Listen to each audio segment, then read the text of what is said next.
When a bold stranger publicly humiliated Monica at the store, she had no idea her actions would come back to haunt her.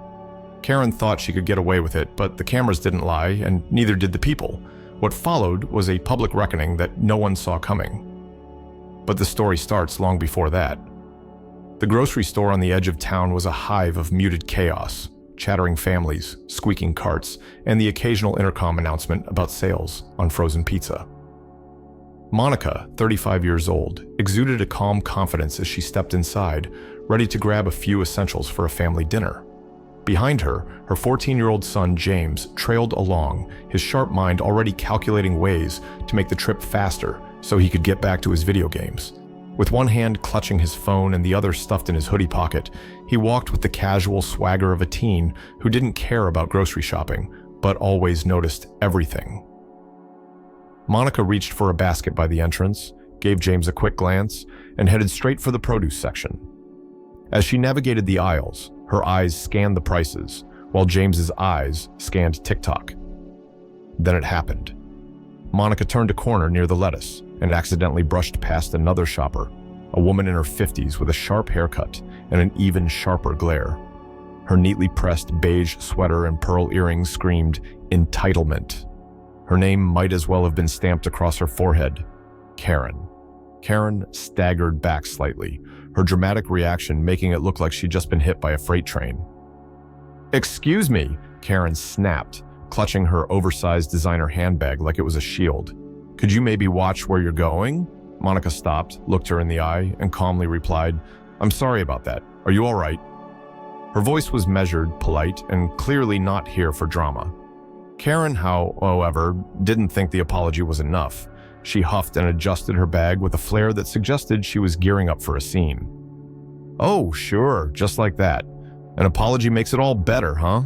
Maybe if people like you learned some basic manners, this wouldn't happen in the first place." James, who had been half listening up until now, froze. His thumbs hovered over his phone screen, and his head snapped up like a dog catching a scent. Did she just say that?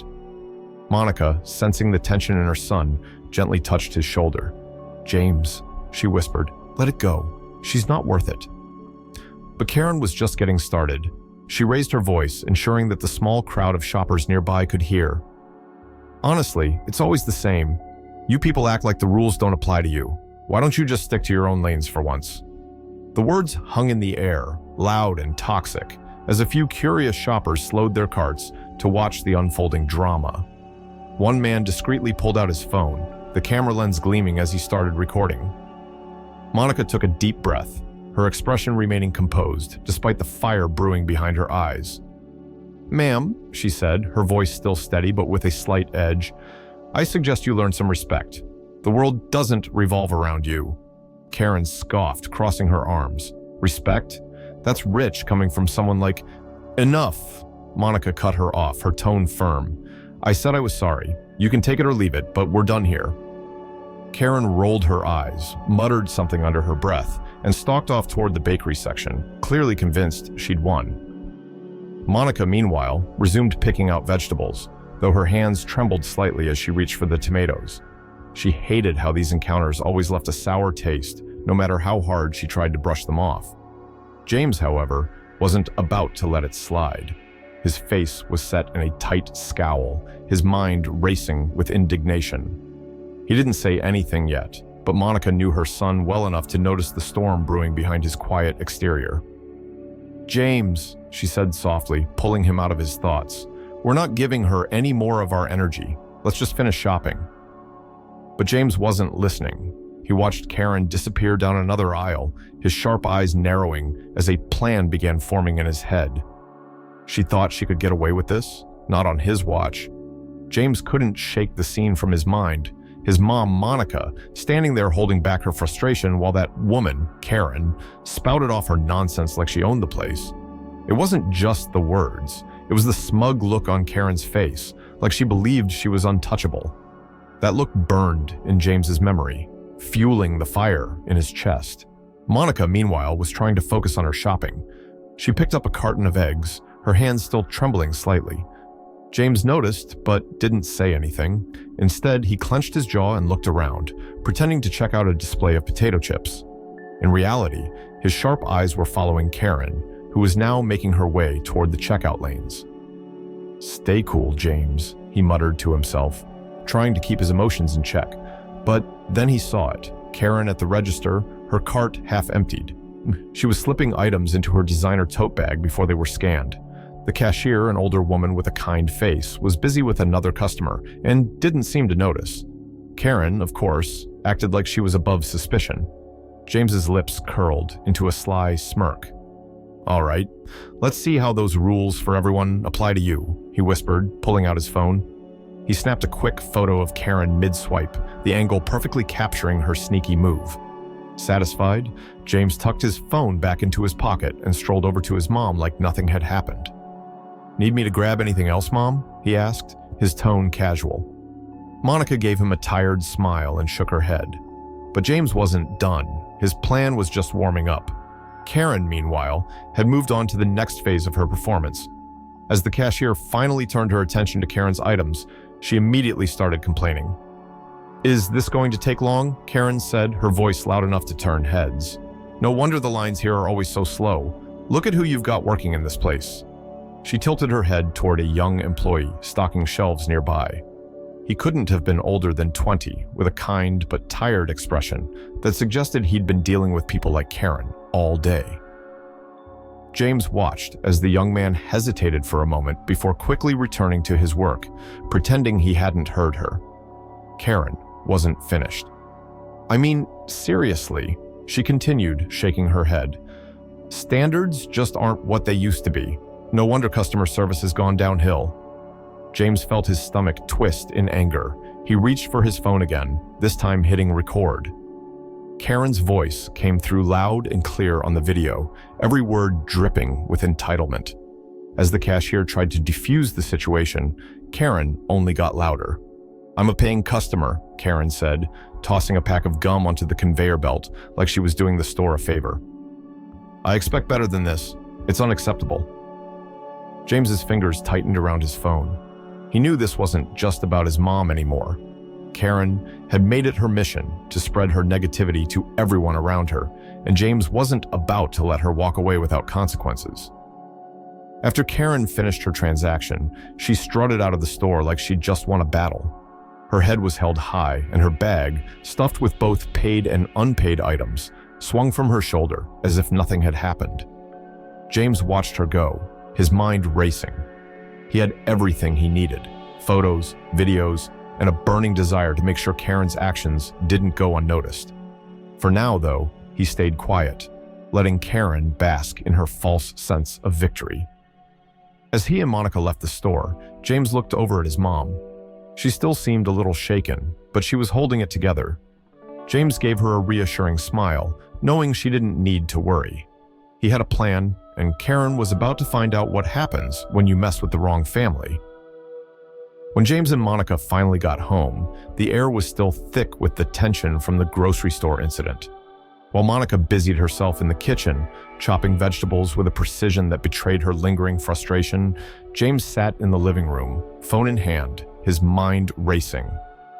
"All right, Karen," he muttered, "time to see how it feels when someone plays by your rules." He opened his phone gallery, scrolling through the photos and videos he'd taken earlier. The footage was gold. Karen stuffing unpaid items into her bag. Karen loudly berating the cashier. Karen making that snide comment about the young employee. Every second screamed entitlement. James's fingers flew across the screen as he pieced together the clips into a sharp, snappy video. He added captions in bold letters. "Caught red-handed," and "When you think the rules don't apply to you," timed perfectly with Karen's most outrageous moments. He ended it with a tagline, "Let's make sure Karen learns this isn't okay." Satisfied, he uploaded the video with the title, "This woman thinks she's untouchable. Let's prove her wrong." Within minutes, the notifications started rolling in. "Whoa, dude, this is unreal. Who does she think she is? She needs to be banned from every store." James couldn't stop grinning as the views skyrocketed. By the time dinner was ready, the video had already hit 10,000 views, and the comments section was flooded with people calling out Karen's behavior. Some even claimed they recognized her from similar stunts in other stores. Unaware of her newfound internet fame, Karen strutted back into the same grocery store the next morning, her head held high and her bag swinging confidently at her side. She was probably planning to repeat her usual routine, complain loudly, demand special treatment, and maybe snag a few freebies on her way out. But the atmosphere had shifted. As Karen walked past the produce section, a middle-aged man pushing a cart stopped and stared. His eyes widened, and he pointed directly at her. "Hey, aren't you the woman from that video?" he asked, his voice carrying across the aisle. Karen froze. "What video?" she snapped, her tone defensive. "You know, the one where you were, helping yourself to groceries without paying and yelling at the staff," he said, his words dripping with sarcasm. "It's all over the internet. Pretty hard to miss." Karen's face turned bright red. She glanced around, realizing other shoppers were now looking at her, some whispering, others openly staring. One young woman pulled out her phone, smirking as she pretended to text, but was clearly taking pictures. "I have no idea what you're talking about," Karen said, her voice cracking as she tried to maintain her composure. Karen's humiliation hit its peak when she reached the register. The store manager, a no-nonsense woman in her 40s named Miss Rivera, was waiting for her. "Miss Karen," Rivera began, her tone firm but professional, "we've received multiple complaints about your behavior yesterday, and I've seen the footage. This is your warning. Any further incidents, and you'll be permanently banned from this store." Karen opened her mouth to argue, but stopped when she noticed the cashier from the video watching the scene unfold, a small smile tugging at the corner of his lips. She turned on her heel and marched out of the store, her pride in tatters. Back at home, James scrolled through his phone, keeping tabs on the video's progress. It had gone fully viral, with tens of thousands of likes and comments. People were sharing their own Karen stories in the comments, turning his post into a rallying cry for holding entitled people accountable. Monica finally noticed her son's unusually smug demeanor. "What are you so happy about?" she asked, wiping her hands on a dish towel. James hesitated for a moment before handing her his phone. I might have handled that woman from the store." Monica watched the video, her expression shifting from shock to disbelief to something that looked like pride. "James, I don't know whether to ground you or thank you." "I'll take the thank you," James replied, grinning. She sighed but couldn't hide her smile. "Just promise me you'll use that brain of yours for good." "I always do, Mom," James said, his voice full of mock innocence. Karen's story became a viral cautionary tale, reminding everyone that words and actions have consequences. For James, it was more than just a victory. It was proof that standing up for what's right could make a real difference, even in the smallest of ways. And for Monica, it was a reminder that sometimes justice comes from the most unexpected places. What would you have done if you were in James's shoes? Do you think he handled it the right way? Share your thoughts in the comments below. Have you or someone you know ever experienced a similar situation? Let us know. We'd love to hear your stories. Don't forget to like this post if it resonated with you and share it to spread awareness. This story was created with the purpose of shining a light on important issues and inspiring positive change. Your opinion matters. Together, we can make the world a better place.